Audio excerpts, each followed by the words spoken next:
In a world where fitting in helps you to move up, you must always remember what you stand for. It can be tempting to ignore your inner voice for the potential of opportunity. But at the end of the day, what matters the most is your ability to stay true to yourself.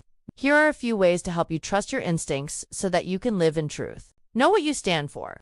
If you don't know what your priorities are, then you will never know what is right or wrong for you. Once you know what you stand for, see how the situation either supports or does not line up with your goals. If you are a person of faith, seek guidance before making any big decisions. If something is wrong, don't just let it slide. Speak up and let your needs be known. Have realistic expectations. Very few circumstances or people are perfect.